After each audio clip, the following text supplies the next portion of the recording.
Hey everyone, how's it going? It's Russell Matthews here. Now, if you've been watching the channel for a little while now, you probably already know that on April 19th, the federal government is set to release their first budget in the past 2 years, and it's set to address a whole bunch of different issues that are going on right here in Canada. What's going to happen with benefits? Is there any chance that they transition into a UBI? What's going to happen with housing? Is the government going to step in there? All kinds of different issues. But right now, at the Liberal Policy Convention, which is happening as we speak, they're sort of refining this information, and more it's becoming clear based off of what they're saying that some of these issues may not be touched on as heavily as we might have expected, and instead they'll be focusing on one major issue. So in today's video, we're going to go over exactly what was said that's making me believe this, what this issue is, what they're planning on doing, and how it could affect you directly. But before we do, make sure to check out the links in the description where you can open up your own investment accounts and take your wealth into your own hands. And if you haven't already done so, make sure to check out the links in the description. Oh, not the links. Make sure to subscribe to the channel and hit the notification bell to keep on supporting Canadian content just like this. Man, some days I just can't talk.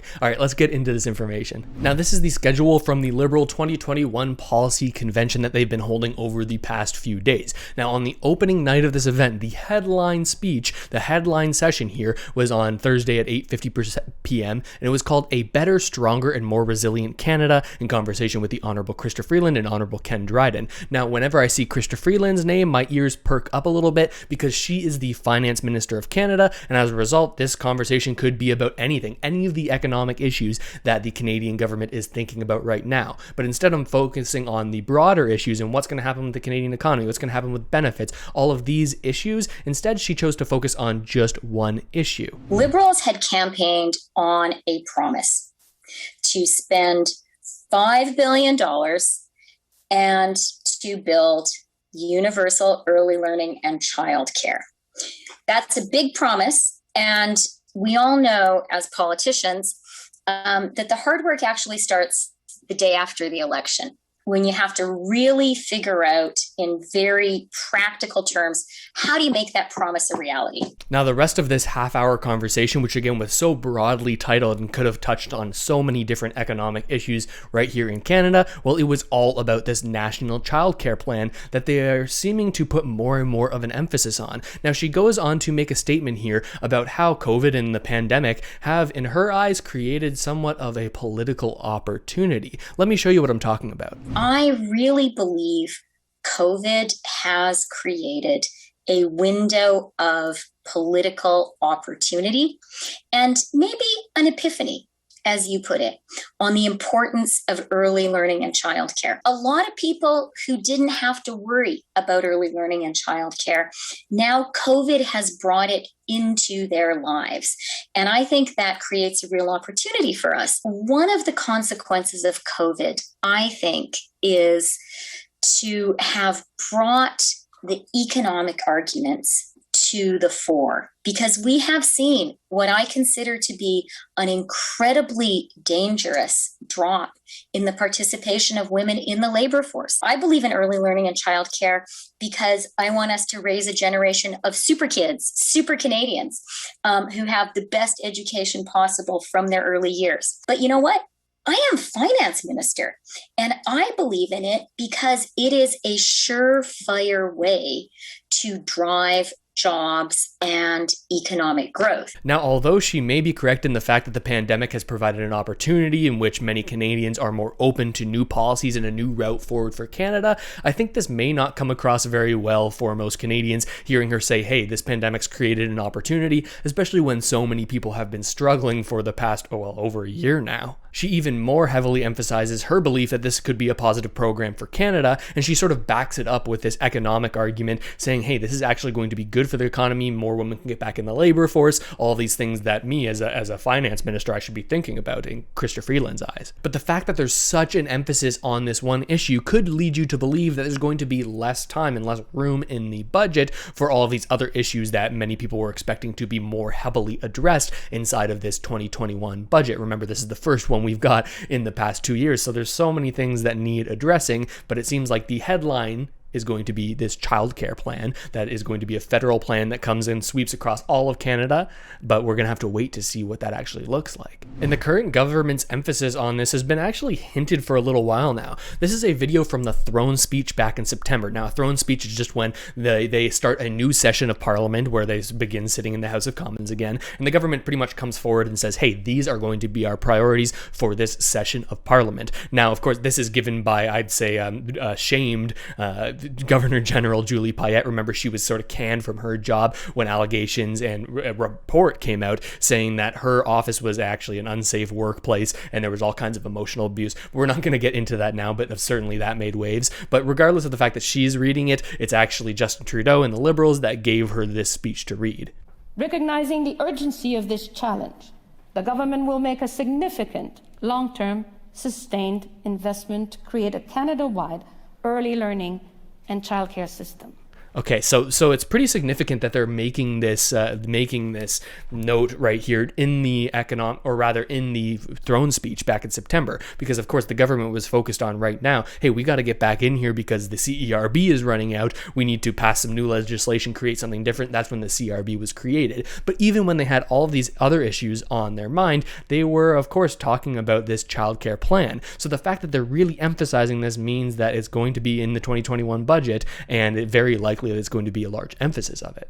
And fast forward to November when they released the fall economic update, like the mini budget that they put out in November. This is what they said inside of that, again emphasizing this childcare idea that it seems like is so heavily on their minds. December 7th, 2020 will mark the 50th anniversary of the Royal Commission on the Status of Women in Canada, a landmark report that called on the federal government to immediately begin working with the provinces and territories to establish a national daycare system. Women like me, who were toddlers when this report was published, are now parents and grandparents. We have waited generations for our government to answer the call. Taking a very patriotic tone there, government answering the call.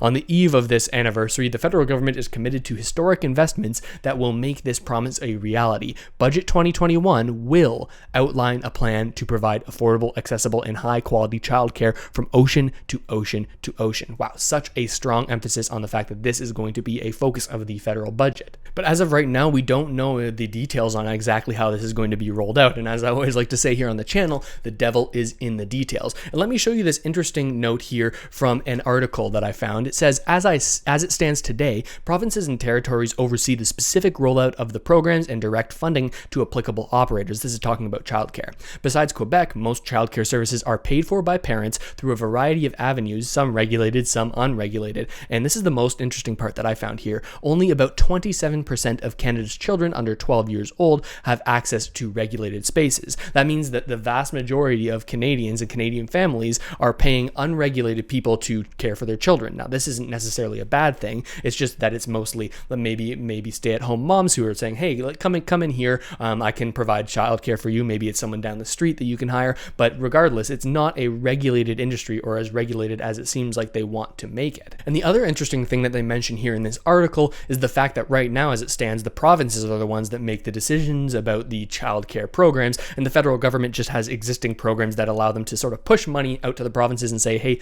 you guys handle this, we'll just give you the money, we'll just send you a big fat check for it. Now, if this program that they're planning on announcing in the 2021 budget, is it just going to be more of the same? Are they just going to send more money to the provinces, which may or may not be doing a good job with their current childcare plans? Well, we're going to have to wait and find out. Or on the other side of things, will the federal government step in and actually create these new programs that are going to be applied to every single province and territory across the country? Now, there could be positives to that, but there are certainly negatives to it. Of course, whenever you have something like this being rolled out, you're going to hear the criticism saying, hey, how come somebody in Ottawa, someone in Ontario, why are they the ones making the decisions for what's best for my children? Maybe someone in rural Saskatchewan saying, hey, my life is a lot different from you in Ontario. How come Ottawa knows best? This is the talking point. Why does Ottawa know best? So it remains to be seen on whether or not this program will actually be be federally overseen or if it will just be money sent out to provinces so that they can make the decisions. But regardless of how this is all rolled out, it could suggest that more emphasis on the budget is going to be on this childcare plan than other issues that many people were expecting to be heavily talked about: housing and benefits, what's going to happen with the future of those, where is the funding going for other programs here in Canada. It seems like maybe there won't be as much information on this because of how heavily they're emphasizing this childcare program at the policy convention that's ongoing right now. And I'm not saying that's necessarily a bad thing, but I'd be interested in hearing what you have to say about it. Is this where we should be focused to get us out of this current economic situation that we're in Canada as a result of the pandemic? Let me know in the comments. I read every single one and I try to reply to as many as I possibly can. So let me know what your thoughts are on all of this down there. And make sure to check out the links in the description where you can open up your own investing accounts and take your wealth into your own hands. And if you haven't already done so, subscribe to the channel and hit that notification bell so that you can continue to be updated on all of this Canadian information, and also be supporting a Canadian focused YouTube channel, which, let's face it, I think there's not quite enough of out there these days. And with all of that said, thank you so much for watching, everybody. I really hope this video has helped you out at least a little bit, and I'll see you next time.